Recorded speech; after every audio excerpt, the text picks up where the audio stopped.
Hello बच्चों, कैसे हैं आप लोग। स्वागत है आप सभी का सरफेस एरिया एंड वॉल्यूम के आज के अपने एक और नए छोटे से लेक्चर के अंदर, जिसके अंदर हम आपको दो लॉन्ग क्वेश्चन सॉल्व करवाने वाले हैं। ठीक है, और ये दोनों ही लॉन्ग क्वेश्चन जो है हमारे पास थोड़े से अच्छे और टिपिकल क्वेश्चन होने वाले हैं आप लोगों के लिए, जिनको हम इजी करके समझाने वाले हैं आज के इस लेक्चर में। ठीक है, तो आप लोगों के लिए मस्ट है इन लेक्चर को देखना, क्योंकि बहुत इंपॉर्टेंट क्वेश्चन है और टॉपिक भी हमारा बहुत इंपॉर्टेंट है। ठीक है, तो चलिए फटाफट से बिना टाइम वेस्ट करे स्टार्ट करते हैं आज के इस लेक्चर को। यहाँ पर पहला क्वेश्चन जो है हमारे पास वो आपके सामने कुछ तरीके का है। देखो यहाँ पर ध्यान से क्या लिखा है। लिखा है a vessel is in the form of a inverted कोन। ठीक है, इन्वर्टेड कोन की फॉर्म का हमारे पास एक वेसल है। Its height is 8 centimetre and radius of its top which is open is 5 centimetre. ठीक है, हाइट और रेडियस गिवन है। It is filled with water up to the brim, यानी कि ऊपर तक ये पानी से भरा हुआ है। व्हेन लिड शॉट्स ईच, अब हमारे पास क्या लिड शॉट्स हैं कुछ, each of which is a sphere. हमारे पास कुछ लेड शॉट्स है जो कि स्पेयर की फॉर्म में है। ठीक है, जिसमें से हर एक की जो रेडियस है वो है 0.5 सेंटीमीटर। ठीक है, are dropped into the vessel, मतलब क्या है कि हमारे पास एक कोनिकल वेजल है जो कि इन्वर्टेड कोन के फॉर्म में है। ठीक है, और पूरा ही ऊपर तक पानी से भरा हुआ है। इसकी हाइट है 8 सेंटीमीटर और इसकी जो रेडियस है वो है 5 सेंटीमीटर। ठीक है, ये इसकी हाइट और रेडियस की बात हो गई। इसके अंदर कुछ लेड शॉट है जो कि स्पेयर की फॉर्म में है, डाले जा रहे हैं। सभी की रेडियस 0.5 सेंटीमीटर है। इन सब की जो रेडियस है वो है 0.5 सेंटीमीटर, इसके अंदर डाले जा रहे हैं। देन हमसे क्या कहा गया है, dropped into the vessel 1/4 of the water flowed out. इसके अंदर ऊपर तक पानी भरा हुआ था। ठीक है, तो जब ये क्या होते हैं लेड शॉट इसके अंदर डाले गए, तो इसका क्या होगा कि 1/4 वाटर जो है वो बाहर निकल गया इस वेजल का। ठीक है, तो हमसे कहा गया find the number of lead shot drop into the vessel. हमें बताना है कितने लेड शॉट इसके अंदर डाले गए थे। ठीक है, तो अच्छा एक बात बताओ, हमने जब इसके अंदर कुछ लेड शॉट डाले तो इसके वॉल्यूम का 1/4 वाटर जो है वो बाहर निकल गया, क्योंकि ये पूरा भरा हुआ था ना। अगर ये वेजल पूरी भरी हुई थी, मतलब क्या जो कोन का वॉल्यूम है वो यहाँ तक पूरा भरा हुआ था। तो जब हमने कुछ लेड शॉट डाली तो जितना वॉल्यूम लेड शॉट का होगा उतने वॉल्यूम का वाटर बाहर निकल गया। मतलब क्या है कि 1/4 ऑफ वाटर बाहर निकल गया। तो 1/4 of water of the vessel is equal to the number, जितने भी लेड शॉट थे उनके वॉल्यूम के इक्वल होगा। ठीक है, ये हम यहाँ पर कहना चाह रहे हैं। ठीक है, तो इसके लिए सिंपली क्या है, स्टेप बाय स्टेप देखते चलो। ठीक है, सबसे पहले हम कॉनिकल वेजल का जो वॉल्यूम है वो फाइंड करेंगे। ठीक है, तो यहाँ लिखेंगे volume of the conical vessel. ठीक है, कोनिकल वेजल का जो वॉल्यूम है वो फाइंड करेंगे, क्योंकि ये पानी से भरा हुआ था। तो 1/3 पाई आर स्क्वायर एच। इसकी जो रेडियस और हाइट है वो हमें गिवन है। पाई का वैल्यू नहीं रखेंगे, आर का वैल्यू क्या है 5, तो 5 का स्क्वायर इंटू एच का वैल्यू 8 है। ठीक है, 5 का स्क्वायर कितना होगा 25, 25 का 8 में मल्टीप्लाई कराओ कितना हो जाएगा 200। तो 205/3 ये हो गया हमारे पास वेजल का वॉल्यूम। ठीक है, अब जितना फ्लोड आउट हो गया वाटर। ठीक है, क्या लिखा था इसके अंदर, हमारे पास क्वेश्चन के अंदर लिखा है वाटर फ्लोड आउट है 1/4 ऑफ वाटर। ठीक है, तो 1/4 of the water flowed out, तो हम क्या लिखेंगे सिंपली यहाँ पर volume of the water flowed out, इसका हम वॉल्यूम फाइंड करेंगे। ठीक है, तो यहाँ पर लिखेंगे volume of the water flowed out is equal, ये क्या था, ये 1/4 था वॉल्यूम ऑफ द वेजल का। ठीक है, 1/4 था वॉल्यूम ऑफ द वेजल का। तो 1/4 इंटू वेजल का जो वॉल्यूम है वो है 200 पाई/3। ठीक है, तो 4 से काट दो, ये हो गया 50 पाई/3। ठीक है, तो ये उस वाटर का वॉल्यूम है जो कि बाहर निकल गया था। ठीक है, सेंटीमीटर क्यूब। अब हमें क्या करना है, लेड शॉट की जो रेडियस है वो लिखनी होगी, क्योंकि द रेडियस ऑफ, अब यहाँ पे लिखेंगे क्या, radius of each lead shot, जो कि एक स्पेयर की फॉर्म में है। ठीक है, in the form of sphere, in form of sphere, ये हम ब्रैकेट में लिख रहे हैं ताकि आप यहाँ पर मेंशन कर पाओ, 0.5 सेंटीमीटर है। ठीक है, तो इसका जो वॉल्यूम होगा वो क्या होगा, volume of each lead shot. ठीक है, हर एक जो लेड शॉट है उसका जो वॉल्यूम होगा वो होगा 4/3 पाई आर क्यूब। ठीक है, तो 4/3 पाई का वैल्यू मत रखो, आर क्यूब मतलब 0.5 का क्यूब, ठीक है। तो 0.5 का क्यूब। अब इसको हम सॉल्व नहीं करेंगे क्योंकि हमारे पास कुछ ऐसा है नहीं जो इससे कैंसिल हो जाए, तो इसको ऐसे रखते हैं, ठीक है। हमें बताना है कि नंबर ऑफ लेट शॉट कितने लेट शॉट इसके अंदर डालेगा जो इसका 1/4 ऑफ वाटर बाहर निकल गया। तो जितने भी लेट शॉट डालेगा होगा उन सभी का वॉल्यूम इक्वल होगा इस 1/4 ऑफ वाटर के जो कि बाहर निकल गया, ठीक है। तो हम यहाँ पर लेट करेंगे क्या, n number of lead shot, ठीक है। हमें क्या करना होगा, let the number of lead shot, let the number of the lead shot drop into the vessel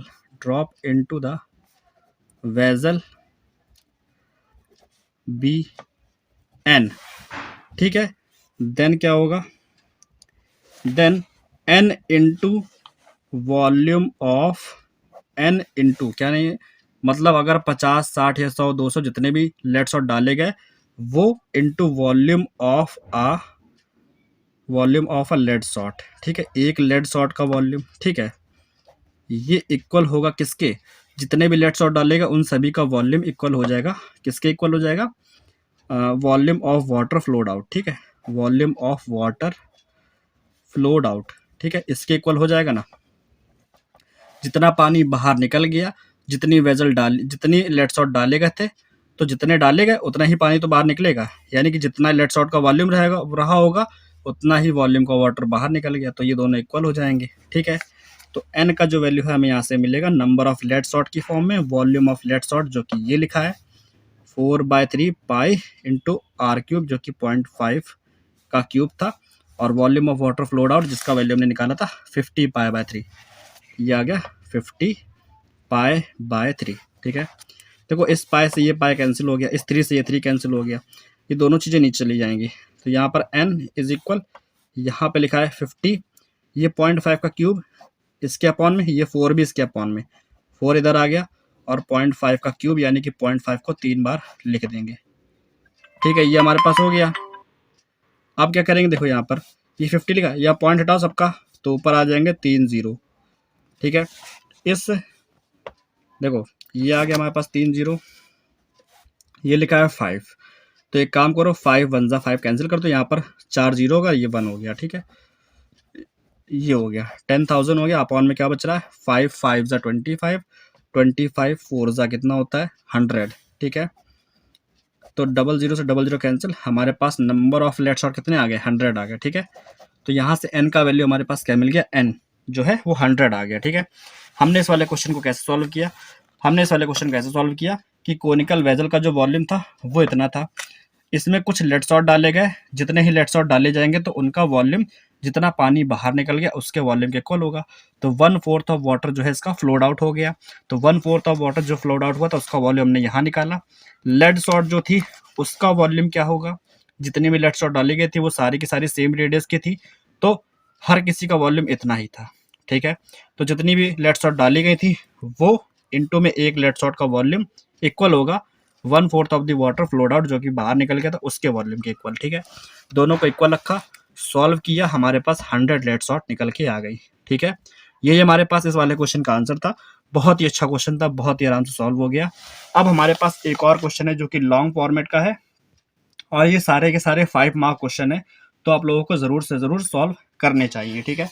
next question इस तरीके का है, देखो लिखा है क्या, from one face of the solid cube of solid from one face of the solid cube of side 14 centimeter, the largest possible cone is carved out, find the volume and the surface area of the remaining solid, ठीक है। Question थोड़ा सा interesting है, कैसे देखते जाओ। हमारे पास एक क्यूब है जिसके अंदर से एक क्या है, सबसे बड़ा कोन निकाल लिया गया, मतलब जितनी हाइट का हमारे पास क्यूब है उतनी ही हाइट का हमारे पास एक कोन जो है इसमें से कार्व्ड आउट यानी कि काट करके निकाल लिया गया है। देन हमारे पास जो बचेगा सॉलिड, देखो इसके अंदर एक कोन हम बनाते हैं, यहाँ पर देखो ये हमने इसके अंदर एक कोन बनाया, ठीक है, ये कोन है, ओके। अब ये जो कोन है ये इस क्यूब में से निकाल लिया जाएगा जब बाहर, तो हमसे क्या गया है, find the volume and the surface area of the remaining solid. इसको निकालने के बाद में जो बचेगा उसका हमें वॉल्यूम भी निकालना है और सरफेस एरिया भी निकालना है, ठीक है। ये है, इसकी क्या हमें हाइट पता है? तो बिल्कुल पता है, 14 सेंटीमीटर है। क्यूब की जो साइड है वो है 14 सेंटीमीटर, और ये सेकंड लॉन्ग क्वेश्चन है आज के इस लेक्चर का, ठीक है। देखो सबसे पहले करना क्या है, इस क्वेश्चन के अंदर आपको देखो पाई का वैल्यू जो है वो 22/7 रखना है, और √5 की वैल्यू गिवन है जो कि हमें आगे काम आएगी। ओके, सबसे पहले तो क्या लिखा है यहाँ पर, हमको जो क्या चाहिए, लार्जेस्ट हाइट का कोन चाहिए। उसकी हाइट कितनी हो सकती है? लगभग उसकी हाइट लगभग इस क्यूब की हाइट के इक्वल ही हो सकती है, ठीक है। तो जो कोन की हाइट होगी ना वो इसी की हाइट के इक्वल होगी, यानी कि 14 सेंटीमीटर ही होगी, ठीक है। तो यहाँ पर लिखेंगे height of the largest cone, height of the largest cone, इसको हम यहाँ पर h से दिखाएंगे, वो होगा 14 सेंटीमीटर, ठीक है। और इसका जो डायमीटर होगा, जो डायमीटर है वो भी तो 14 ही होगा, क्योंकि हमें रेडियस के बिना तो उसका वॉल्यूम निकाल ही नहीं पाएंगे, ठीक है। And the diameter of the cone, ठीक है, डायमीटर ऑफ द कोन ये भी क्या होगा, जिसको हम d से दिखाएंगे, ये भी 14 सेंटीमीटर के इक्वल होगा। तो डायमीटर इज इक्वल टू होता है 2r, तो ये हो गया 14, 2 से कैंसिल करो तो रेडियस कितनी आ गई, 7 सेंटीमीटर आ गई, ठीक है। अब हम क्या करेंगे, हमें निकालना है रिमेनिंग सॉलिड का वॉल्यूम, ठीक है। तो अगर हमें volume of the remaining solid चाहिए, वॉल्यूम ऑफ रिमेनिंग सॉलिड, उसके लिए क्या करना पड़ेगा, उसके लिए हमें क्यूब के वॉल्यूम में से, वॉल्यूम ऑफ द क्यूब के वॉल्यूम में से सब्ट्रैक्ट करना होगा क्या, वॉल्यूम ऑफ द कोन, ठीक है। कोन का वॉल्यूम सब्ट्रैक्ट करना पड़ेगा। अब क्यूब का जो वॉल्यूम है वो होता है side cube minus volume of cone, ये होता है 1/3 पाई r स्क्वायर h, ठीक है। तो ये जो साइड का क्यूब यानी कि 14 का क्यूब हो जाएगा, माइनस ये लिखा है 1/3 पाई का वैल्यू 22/7 इंटू r जो है वो 7 है, तो 7 का स्क्वायर 7 × 7, और हाइट कितनी है हमारे पास 14 है, ठीक है। ये आ गया। अब इसको करते हैं सॉल्व थोड़ा सा, 7 से 7 कैंसिल हो गया, ओके। अब करा लेते हैं मल्टीप्लाई, तो ये हो गया 14 का क्यूब, 14 का स्क्वायर होता है 196 इंटू में 14 आ गया, माइनस यहाँ पर आओ, इसका मल्टीप्लाई करा लेते हैं, इनका करा लेते हैं, फिर 7 करा लेंगे, ठीक है। तो यहाँ पर थोड़ा सा रफ वर्क में हम क्या कराते हैं, मल्टीप्लाई कराते हैं। देखो 22 और 14 का कराते हैं, तो 2 4 8, 8 और 2 10, 0 कैरी किया 1, 2 1 2, और यहाँ पर हो गया 3, तो 308 हो गया, 308 इंटू 7/3 ये आ गया हमारे पास, ओके। अभी हमारे पास 196 में 14 का मल्टीप्लाई कराना बाकी है, तो 196 में अगर 14 का मल्टीप्लाई कराओगे तो कितना आ जाएगा हमारे पास, 14 6 84 का 4 कैरी किया 8, 14 9 126, 126 प्लस 8 हो गया 34, तो 4 कैरी किया 13, 14 1 14, और 13 हो गया 27, तो 2 7 44 माइनस ये क्या लिखा है, 7 का मल्टीप्लाई कराओ, 7 8 56, तो ये आ गया 56, 7 का 0 में 0, 5 आ गया, 7 3 21/3, 3 का यहाँ पर मल्टीप्लाई करा दो, एलसीएम ले लो, ठीक है। तो यहाँ पर 3 4 12 का 2 कैरी किया 1, 3 4 12, और 1 13 का 3 कैरी किया 1, 3 7 21, और 1 22 का 2 कैरी किया 2, 3 2 6, और 2 8, ये हो गया माइनस 2156, ये हो गया। दोनों को सब्ट्रैक्ट करो जरा, 12 में से 6 गया तो 6 आएगा, यहाँ पर है 2, फिर 12 में से 5 गया तो 7 आएगा, यहाँ पर आएगा 1, 1 में से 1 गया 0, 8 में से 2 गया 6/3, ठीक है। अब इससे इसको डिवाइड कर देते हैं, या तो एक काम करो इसको डिवाइड ना करो, इतना ही लिखा रहने दो, यही हमारे पास क्या हो जाएगा, इस वाले क्वेश्चन का आंसर हो जाएगा, 6076/3 सेंटीमीटर क्यूब, ये हमारे पास इस वाले क्वेश्चन का आंसर हो जाएगा, जो कि पहला है। इसके अंदर 2 क्वेश्चन पूछे गए थे, हमसे सबसे पहले वॉल्यूम पूछा गया जिसको हमने फाइंड कर लिया, अब हमसे सरफेस एरिया भी पूछ रहा है ना। देखो क्वेश्चन को ध्यान से देखो, इसके अंदर क्या लिखा, find the volume and surface area of the remaining solid, ठीक है। तो सरफेस एरिया भी तो बताना है। अब देखो जब हम इस कोन को इसके अंदर से निकाल लेंगे तो ये वाला हिस्सा तो जो इसका सर्कुलर बेस दिख रहा है आपको, ये तो खाली हो जाएगा, ये क्या हो जाएगा, ये खाली हो जाएगा। तो इसके मतलब क्या है कि हमें इस पूरे क्यूब का सरफेस एरिया फाइंड करना होगा, इस कोन का सरफेस एरिया फाइंड करना होगा, उन दोनों को ऐड करना होगा, लेकिन ये जो बेस है इसका सरफेस एरिया हमको उसमें से निकाल करके सब्ट्रैक्ट कर देना होगा। क्यों? क्योंकि जब हम क्यूब का सरफेस एरिया निकालेंगे तो इसका भी साथ ही साथ सरफेस एरिया निकल आएगा, ठीक है। इसलिए हमें सर्कुलर बेस का जो सरफेस एरिया है वो सब्ट्रैक्ट करना होगा, ठीक है। तो सरफेस एरिया ऐसे फाइंड किया जाएगा, है ना। कोन का सरफेस एरिया पता है आप लोगों को 6 पाई r² होता है, 6a² होता है। और जो क्यूब का जो सरफेस एरिया तो 6a² होता है, और कोन का जो होता है πr/l होता है, ठीक है। तो सबसे पहले हम क्या करेंगे, स्लैंट हाइट निकाल लेंगे, है ना। क्या करेंगे, स्लैंट हाइट, क्योंकि हमें √5 की जो वैल्यू दे रखी है वो शायद इसीलिए दे रखी है, ठीक है। तो अब क्या करेंगे, यहाँ लिखेंगे slant height of the cone जो कि L होती है, ये हम निकालेंगे √h² प्लस r² की हेल्प से, ठीक है। तो L is equal to h का वैल्यू क्या है 14 है, r क्या है 7 है, ठीक है। तो h का स्क्वायर यानी कि 14 का स्क्वायर प्लस 7 का स्क्वायर, 14 का स्क्वायर होता है 196 प्लस इसका हो गया 49, दोनों को ऐड कर दो। 9 6 15 का 5 कैरी किया 1, और 9 4 13 1 14 का 4 कैरी किया 1, और 1 1 2, तो ये होगा 245, ठीक है। अगर हम इसको 5 से डिवाइड करते हैं तो 5 4 से 20, 5 9 से 45, तो ये आ गया। जो 49 होता है वो बाहर हो जाएगा, तो ये हो जाएगा 7√5 हो जाएगा। और √5 का वैल्यू हमें क्वेश्चन के अंदर क्या गिवन है, हमें क्वेश्चन के अंदर √5 का वैल्यू गिवन है यहाँ पर 2.2, ठीक है। क्या गिवन है 2.2, तो 7 × 2.2 इनका करा देंगे मल्टीप्लाई, तो L का वैल्यू क्या आ जाएगा, ये हो जाएगा 7 2 14, और ये हो जाएगा 15.4 सेंटीमीटर। ये हमारे पास L का वैल्यू आ गया, है ना। अब L का वैल्यू आ गया है, हमें क्या करना है, सरफेस एरिया फाइंड करना है। तो जो अभी हमने आपको बताया था कि उसके सर्कुलर बेस का जो हमें सरफेस एरिया वो सब्ट्रैक्ट करना होगा। तो बस सबसे पहले क्या करो, सरफेस एरिया फाइंड करने के लिए यहाँ लिखते हैं surface area of remaining solid, surface area of remaining solid. इसके लिए हमें क्या करना होगा, जो सरफेस एरिया है क्यूब का उसमें ऐड करेंगे surface area of cone, minus करेंगे surface area of circular base, ठीक है। सर्कुलर बेस है उसका एरिया हम सब्ट्रैक्ट कर देंगे, πr² यानी कि सब्ट्रैक्ट कर देंगे, ठीक है। तो ये लिखा है 6, और a का वैल्यू a यानी कि हाइट ऑफ दी साइड की लेंथ है किसकी, क्यूब की, 14 था, इसका स्क्वायर हो जाएगा, प्लस πr/l, तो पाई का वैल्यू 22/7 रखना है हमको, r का वैल्यू हमें पता है 7 है, l का वैल्यू अभी फाइंड किया 15.4, ठीक है। माइनस यहाँ पर आओ, पाई का वैल्यू 22/7, r का वैल्यू 7 × 7, क्योंकि r का स्क्वायर है ना यहाँ पे, एक 7 से 7 कैंसिल, 7 से 7 कैंसिल, पॉइंट हटा के नीचे 10 लगा दो, क्योंकि अभी मतलब हमको सॉल्व करना पड़ेगा, ठीक है।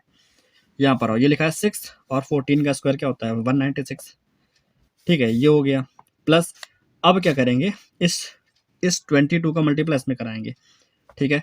तो कराते हैं, 22 4 × 88 का 8 कैरी किया 8, ठीक है। फिर इसका इसमें मल्टीप्लाई करा लेंगे, तो 110 और 8 हमारे पास कुछ हो जाएगा, ठीक है। तो कितना आ जाएगा हमारे पास 118, ठीक है। तो 8 लिखेंगे, कैरी किया 11, फिर 22 1 × 22 और 3, यहाँ पर 11 ऐड कर देंगे तो कितना हो जाएगा हमारे पास 33 हो जाएगा, ठीक है। तो यहाँ पर हो गया 33 8.8, इसका मल्टीप्लाई कराने पे ये आ गया, ये हमने पॉइंट इसलिए लगा क्योंकि 10 से डिवाइड करें तो हमारा पॉइंट आ जाएगा, ठीक है। अब यहाँ पर देखो, ये जो माइनस वाला पार्ट है 7 का मल्टीप्लाई करा जाओ तो ये हो जाएगा इतना, 7 2 14, 7 2 14 15, ठीक है। अब इन क्या करो, इनको इसका तो मल्टीप्लाई कराना बाकी है, इन दोनों को मल्टीप्लाई करा के इसको सब्ट्रैक्ट कर देंगे, ठीक है। मतलब इसका मल्टीप्लाई कर स्क्वायर कर देंगे इसके साथ में, तो 6 6 36 करके 3, 6 9 54 और 3 57 का 7 करे 5, 6 1 6 5 11, इतना हो गया, ठीक है। प्लस 3 38.8 माइनस का 154, एक काम करो इसको पहले सब्ट्रैक्ट कर दो इससे, 6 में से 4 गया तो आएगा 2, 7 में से 5 गया तो आएगा 2, 1 में से 1 गया 0 और ये 1, ये वाला, प्लस ये लिखा है 338.8, इसको ऐड कर दो। अब इसको जब ऐड करेंगे तो 8 पॉइंट, ये देखो 8 2 10 का 0 कैरी किया 1, 3 और 2 5 और 1 6, ये हो जाएगा। 3 को 0 में ऐड करेंगे तो 3 आएगा, ठीक है। लास्ट में बच रहा 1, तो 1360.8 सेंटीमीटर स्क्वायर, ये हमारे पास आंसर आ जाएगा किसका, ये आ जाएगा हमारे पास surface area of the remaining solid का, ठीक है। ये हमारे पास क्वेश्चन था जो कि अभी हमने किया है सॉल्व, इसका डायग्राम हमारे पास कुछ इस तरीके का था जो कि आप लोगों के सामने है ये, ठीक है। तो ये था हमारे पास आज के इस लेक्चर के 2 लॉन्ग क्वेश्चन जिनको हमने सॉल्व किया है आज के इस लेक्चर में, और दोनों ही क्वेश्चन बेस्ट थे, और 5 मार्क क्वेश्चन है तो इम्पोर्टेंट तो है ही।